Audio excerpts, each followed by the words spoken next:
Com certeza são runas, dizia o professor, franzindo o senho. Mas existe um segredo aqui e eu vou descobrir. Senão... E um gesto violento concluiu seu pensamento. Sente-se ali, acrescentou, indicando-me a mesa. E escreva. Em um instante eu estava pronto. Agora vou lhe ditar cada letra de nosso alfabeto, que corresponde a um desses caracteres islandeses. Vamos ver no que isso vai dar. Mas, por São Miguel, preste atenção para não se enganar. O ditado começou. Fiz o meu melhor. Cada letra foi dita uma após a outra, formando uma incompreensível sequência de palavras. Quando esse trabalho terminou, meu tio apanhou energeticamente a folha sobre a qual eu acabara de escrever e a examinou por muito tempo com atenção. O que será que isso quer dizer? Ele repetia de maneira automática. Garanto que eu era incapaz de lhe dar uma resposta.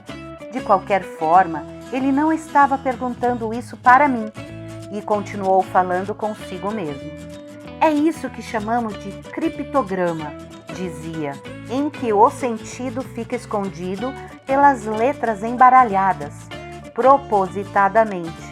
Mas se dispostas como convém, essas letras acabam formando uma frase inteligível. Quando penso que aqui talvez haja a explicação ou a indicação de uma grande descoberta. Quanto a mim, eu achava que não havia absolutamente nada, mas guardava minha opinião com prudência. O professor então pegou o livro e o pergaminho e os comparou. Essas duas escritas não são da mesma mão, disse. O criptograma é posterior ao livro e estou vendo uma prova irrefutável.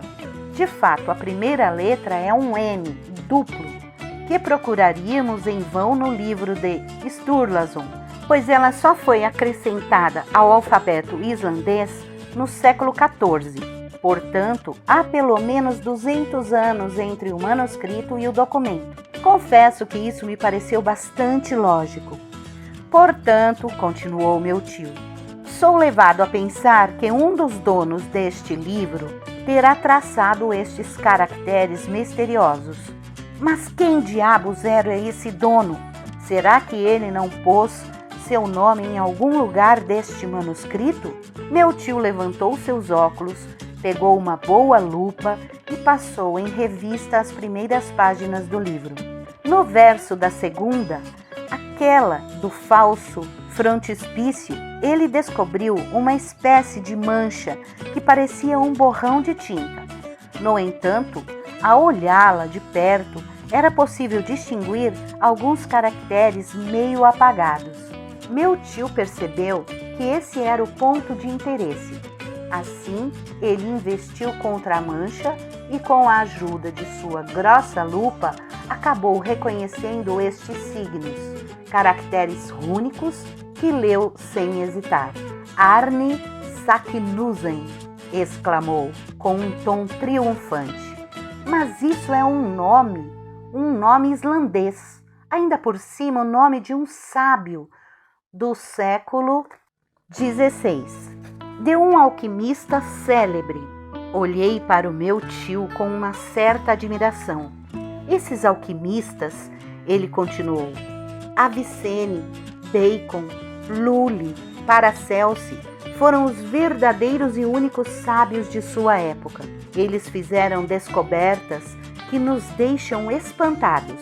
Porque Saknussen não teria escondido sob este incompreensível criptograma alguma invenção surpreendente?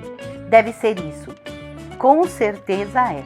A imaginação do professor excitou-se com essa hipótese. Sem dúvidas, ousei responder. Mas qual interesse esse sábio poderia ter em esconder assim alguma descoberta maravilhosa? Qual interesse? Qual interesse?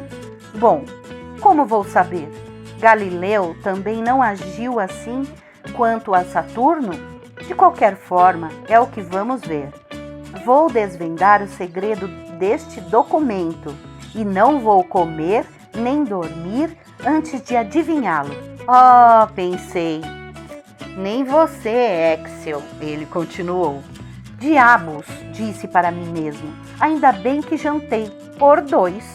Em primeiro lugar, disse meu tio, precisamos descobrir a língua deste código. Isso não deve ser muito difícil. A essas palavras, levantei a cabeça prontamente. Meu tio retomou seu solilóquio. Nada é mais simples.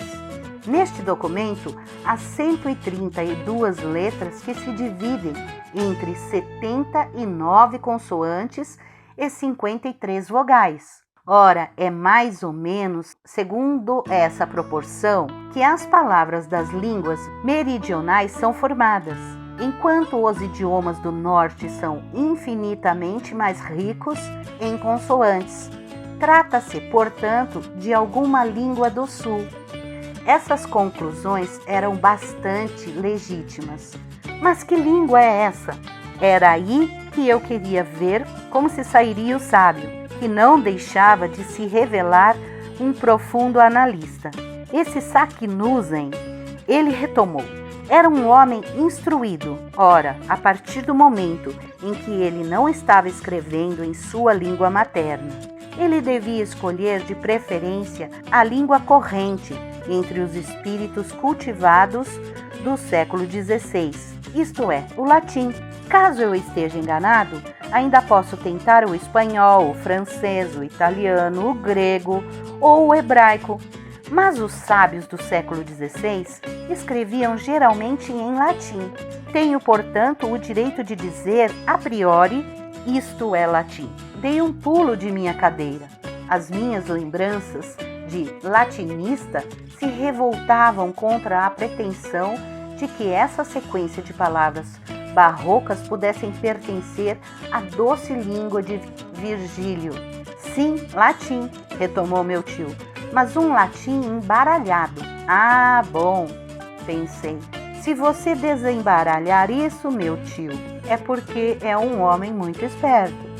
Vou examinar direito, ele disse pegando a folha no qual eu havia escrito.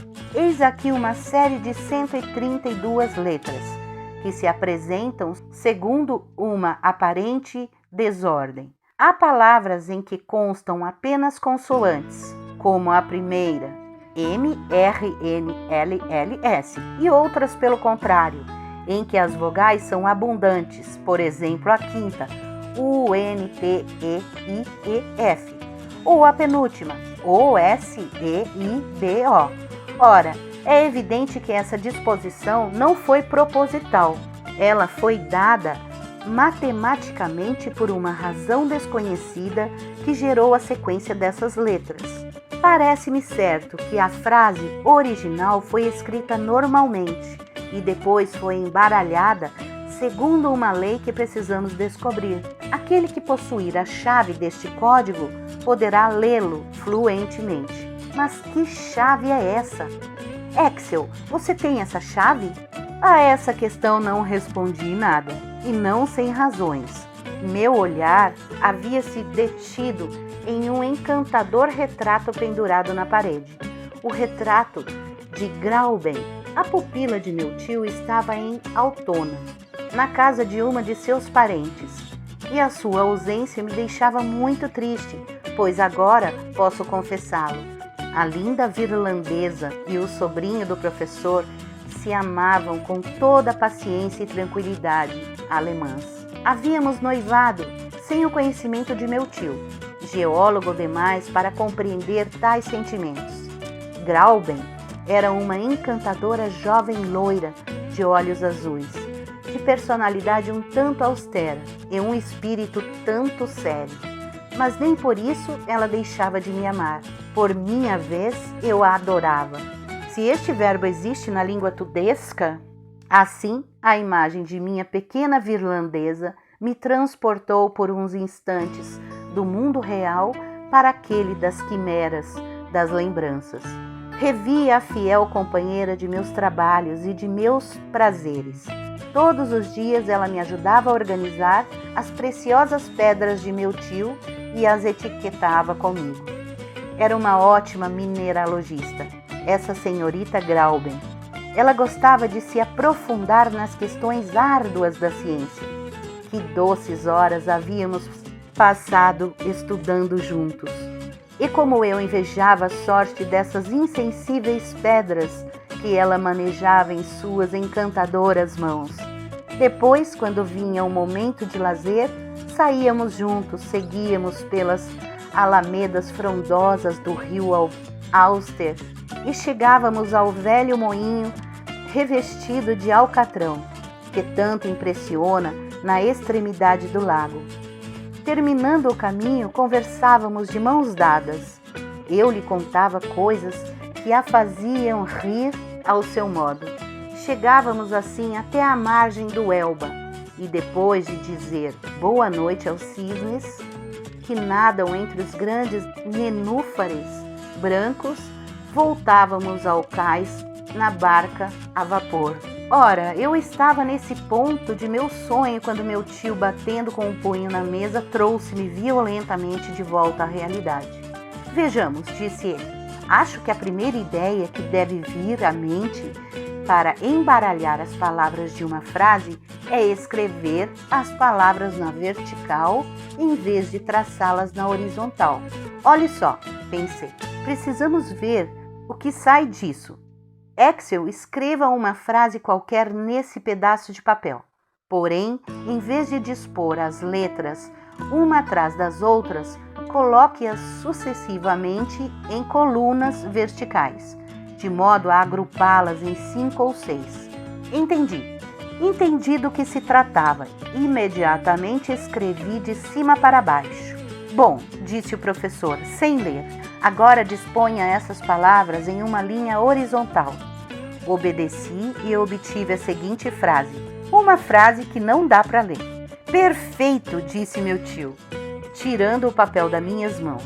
Agora já está parecendo com o velho documento. Tanto as vogais quanto as consoantes estão agrupadas na mesma desordem. Existem até mesmo algumas maiúsculas no meio das palavras, assim como vírgulas, exatamente como no pergaminho de Saknussemm. Não pude deixar de achar essas observações muito engenhosas. Ora, retomou meu tio dirigindo-se diretamente a mim.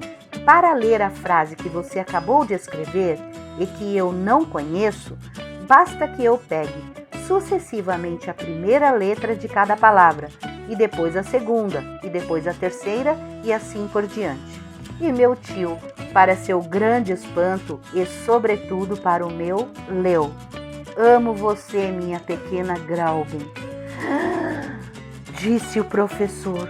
Pois é, sem perceber, eu, um apaixonado distraído, havia traçado esta frase comprometedora.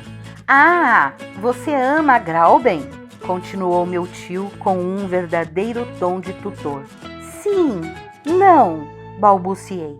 Ah, você a ama, ele continuou maquinalmente. Bom, vamos aplicar o meu procedimento ao documento em questão. Meu tio, tendo voltado à sua absorvente contemplação, já esquecia as minhas palavras imprudentes. Digo imprudentes porque a cabeça do sábio não poderia compreender as coisas do coração, mas felizmente a grande questão do documento o capturou. No momento de fazer sua experiência capital, os olhos do professor brilhavam por trás dos óculos. Seus dedos tremeram quando pegou o velho documento. Ele estava realmente emocionado. Enfim, ele tossiu fortemente e com uma voz grave, dizendo suavemente a primeira letra e depois a segunda de cada palavra, ditou-me uma sequência. Ao terminar, confesso que eu estava emocionado. Essas letras ditas uma por uma não tinham formado nenhum sentido em minha mente.